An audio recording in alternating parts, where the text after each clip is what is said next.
નમસ્કાર દર્શક મિત્રો, અમારી ચેનલમાં આપનું ફરી એકવાર હાર્દિક સ્વાગત છે। તો મિત્રો, કિન્નરોના આ આશીર્વાદ તમને કરોડપતિ બનાવશે। આજે અમે એક એવી માહિતી લઈને આવ્યા છીએ।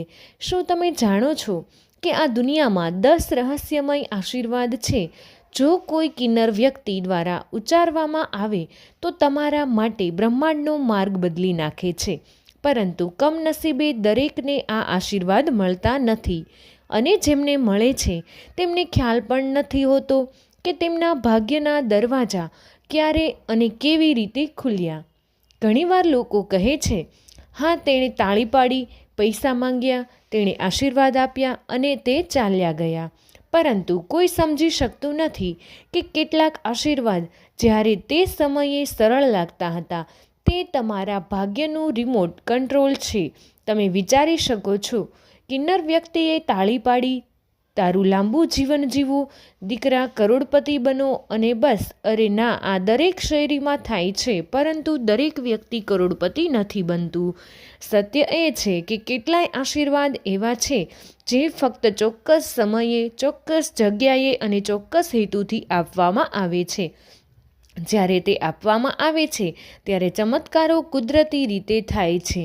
કદાચ તમને તમારા જીવનમાં આવા આશીર્વાદ મળ્યા હશે, પરંતુ તમે તેને ફક્ત 100 રૂપિયાના સિક્કાને લગતા નાટક તરીકે ફગાવી દીધા હશે। અને જે તક તમને કરોડપતિ બનાવી શકતી હતી, તે જ તક કદાચ બીજા કોઈ પાસે ગઈ હશે।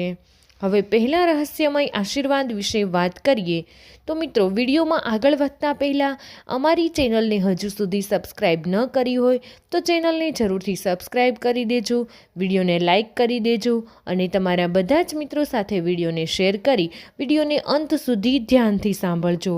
આ માહિતી ખૂબ જ કિંમતી છે અને તમે માતા લક્ષ્મીને પ્રસન્ન કરવા માંગો છો તો કમેન્ટ બોક્સમાં જય મા લક્ષ્મી જરૂરથી લખી દેજો।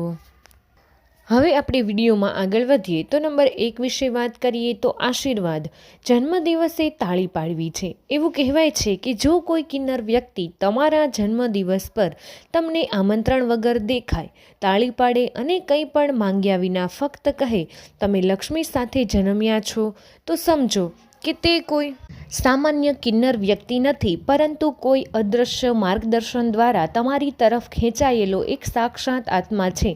પરંતુ યાદ રાખો, આ ફક્ત ત્યારે જ કામ કરે છે જો તમે પોતે તમારા જન્મદિવસ પર કોઈને દુઃખ ન આપો।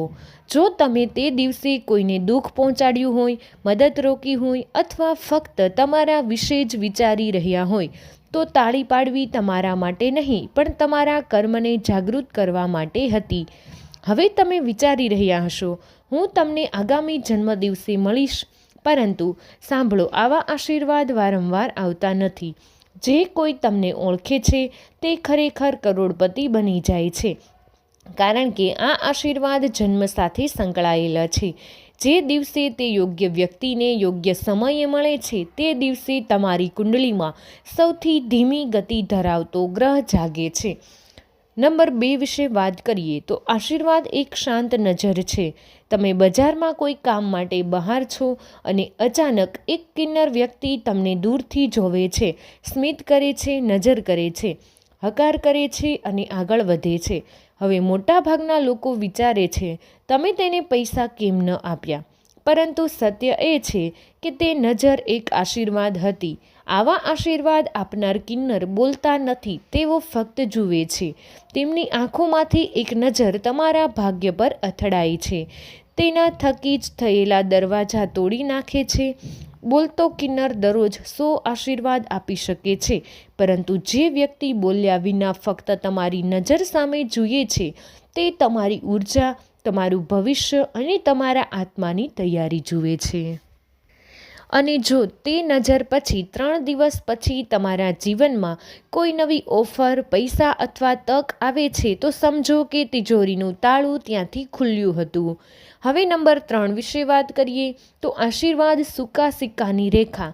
હવે એક રમૂજી વાર્તા સાંભળો। જો તમે કોઈ સ્ટેશન, મેળા કે શેરીમાં કોઈ કિન્નરને સિક્કો આપો છો, તેને સૂંઘે છે, પાછો આપે છે અથવા તેના પર સ્મિત કરે છે, તો કોઈ મજાક નથી। આ એક સ્પષ્ટ સંકેત છે કે તમારી હથેળી પરની રેખાઓ બદલવાની છે।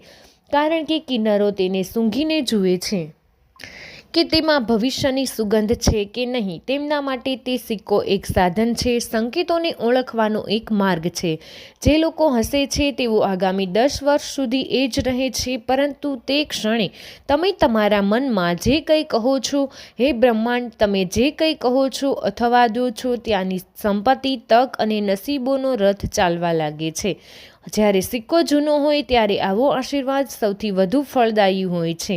મતલબ ભૂતકાળ તમારા મન સાથે ફરી જોડાય છે અને તે ક્ષણને સક્રિય કરે છે. આશીર્વાદ એ કિન્નર વ્યક્તિ છે જે તમારા પર હસે છે અને કહે છે, તમારા જેવા વ્યક્તિ પર પૈસાનો વરસાદ થશે.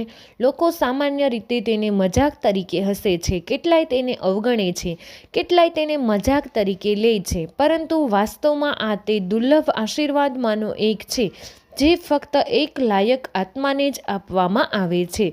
પરંતુ આ આશીર્વાદ ફક્ત સાચો લાગે છે જ્યારે તે જ દિવસે તમે ભૂખ્યા વ્યક્તિને ખવડાવ્યું હોય, કોઈ જરૂરિયાતમંદ વ્યક્તિને મદદ કરી હોય અથવા કોઈની આંખમાંથી આંસુ લૂછ્યા હોય. આ આશીર્વાદની ચાવી બીજાઓની બિનશરતી સેવા છે. અને જો કોઈ કિન્નર વ્યક્તિ તમારી તરફ સ્મિત કરે, તમારી પીઠ પર હાથ રાખે અથવા આકસ્મિક રીતે ચેનચાળો કરે, તો તે ચેનચાળાનો હાવભાવ નથી, તે તમારા કાર્ય પર બોલાતી છાપ છે.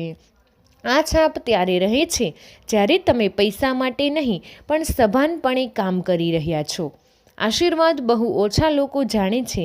કિન્નર વ્યક્તિના હાલના પગલાઓમાંથી નીકળતો અવાજ પણ એક પ્રકારનો સંકેત છે.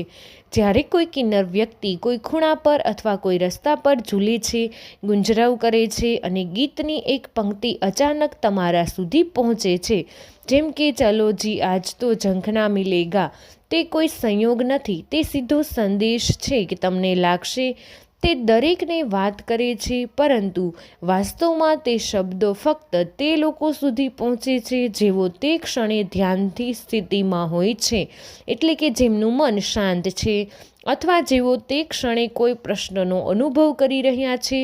જો તમે તે ક્ષણે તે ગીતને સાચું માનતા હોય, તરત જ તમારામાં એક સંકલ્પ જગાડ્યો હોય, હું પ્રયાસ કરવાનું છોડીશ નહીં, તો સમજો કે તે ક્ષણ હતી જ્યારે તમારા ભાગ્યમાં આશીર્વાદનું બીજ રોપાયું હતું. જ્યારે બીજ વાવવામાં આવે છે ત્યારે તે ફળ આપવાનું બંધાયેલ છે. તમારે ફક્ત તેને સખત મહેનત અને ભક્તિથી પાણી આપવું પડશે. તો જ મિત્રો તમારા બધા જ કાર્યો પૂર્ણ થશે. તો મિત્રો, વિડીયો પસંદ આવ્યો હોય તો વિડીયોને એક લાઇક કરી દેજો. તમારા બધા જ મિત્રો સાથે વિડીયોને શેર કરી અમારી ચેનલને સબસ્ક્રાઈબ કરવાનું ભૂલશો નહીં. કમેન્ટ બોક્સમાં જય મા લક્ષ્મી જરૂરથી લખી દેજો.